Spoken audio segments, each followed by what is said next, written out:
And greetings, friends. Today I want to talk to you about 1 Corinthians, the 10th chapter, verse 27, that says this: "Whatsoever is set before you, eat, asking no question for conscience sake." And of course, the main interpretation of that scripture is, according to mainstream fundamentalist Christians, is that the Apostle Paul is saying here that whatever is set before you, whether clean or unclean meats, it doesn't matter. Eat it. Don't ask any questions for conscience sake. Therefore, we don't need to keep God's food laws any longer. That always seems to be the main interpretation of these so-called proof texts, that God's law is done away. And as I keep insisting, people that reason in this way are carnally minded, as it says in Romans, the 8th chapter, verse 7. Because the carnal mind is enmity, it is hostile towards God. For it is not subject to the law of God, neither indeed can be. It cannot subject themselves to the law of God. This is why they search the Bible through, looking for these so-called proof texts to prove that God's law is done away, because they are carnally minded and they don't want to subject themselves to God's law. What they do in the scripture is they lift it out of its context, and then they put their preconceived ideas, carnally minded preconceived ideas, their spin into the scripture. But when you keep it in its context, you will see that the food laws are not even the subject here. The clean and unclean meats is not even the subject in these passages. What is the context? Notice verse 25. It says, "Whatsoever is sold in the shambles, that eat, asking no question for conscience sake." And what were sold in the shambles are marketplaces. Barnes notes, it says, "In the market, the meat of animals offered in sacrifice would be exposed there to sale, as well as other meat." The apostle says that it might be purchased, since the mere fact that it had been offered in sacrifice could not change its quality or render it unfit for use. So that's the context. The meat that were sacrificed to idols were sold in the marketplaces, and verse 28 even says it. It says, "But if any man say unto you, this is offered in sacrifice unto idols." That's the context. Meats that were sold in marketplaces, they were sacrificed to idols. Whatever was left, they would sell them in the marketplaces and the butcher shops. And this was a problem for some people. So when he's saying here, "Whatsoever is set before you, eat, asking no question." What question? I mean, it's easy to spot an unclean meat. If you're in a feast, which is what it says here in verse 27, "If any of them that believe not bid you to a feast, and you be disposed to go, whatsoever is set before you, eat, asking no question for conscience sake." If you were to go to a feast, like myself, I am Italian background, I go to an Italian wedding, and I see what's set before everyone on the table or in the buffet, and I see meat, I see sausage rather, I see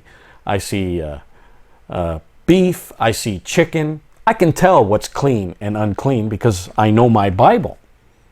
Leviticus 11 shows me what's clean and unclean. The Apostle Paul knew his Bible. He knew what was clean and unclean. So this question is not whether the meats were clean and unclean. That's easy to spot.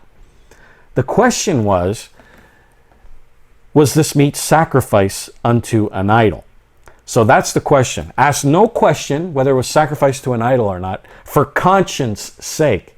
And the Apostle Paul is not talking about his conscience. He's talking about the person who gave the feast. If the person in the feast says, "Sit and eat," and you say, "Well, was this sacrificed to an idol?" he might take offense to that. So he says, ask no question for conscience sake, meaning the person who gave the feast. Notice verse 29. "Conscience, I say, not thine own, but of the other."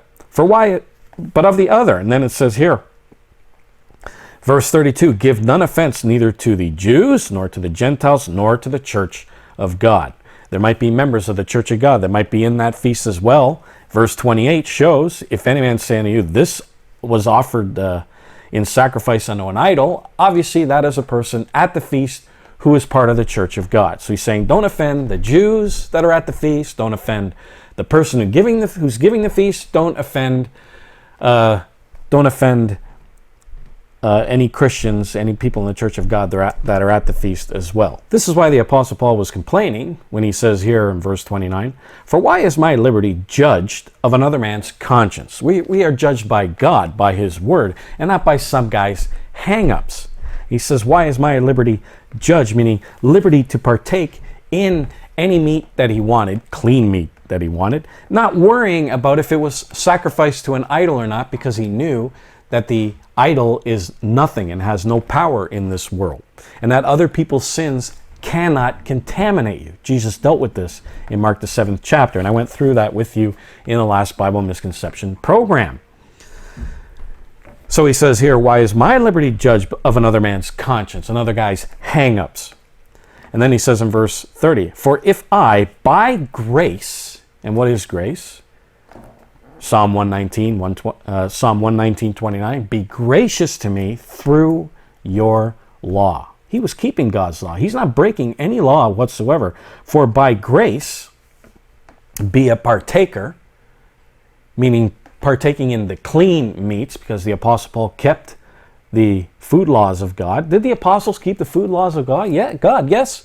The Apostle Paul says that he believes all things written in the law and the prophets. Acts the 24th chapter, verse 14. The Apostle Peter says in Acts 10, verse 14, that he never ate anything common or unclean. And of course, I did a video on Acts the 10th chapter, and I'll put the link in the description below if you want to check that video out as well. And this is years after the resurrection.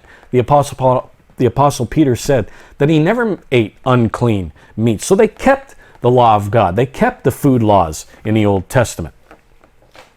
So he's saying here, "For if I, by grace," meaning keeping God's law, "be a partaker of eating clean meats, even though it was sacrificed on the idol is nothing, be a partaker, why am I evil spoken of?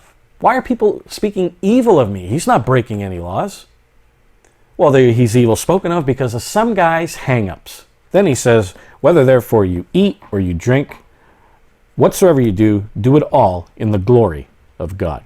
So the Apostle Paul is plainly saying here that whatever is set before you, don't ask for conscience sake, other people's conscience, whether it was a meat sacrifice unto an idol or not. It's got nothing to do with clean and unclean meat. So to say that this scripture proves that we don't need to keep God's food laws anymore is just another Bible misconception.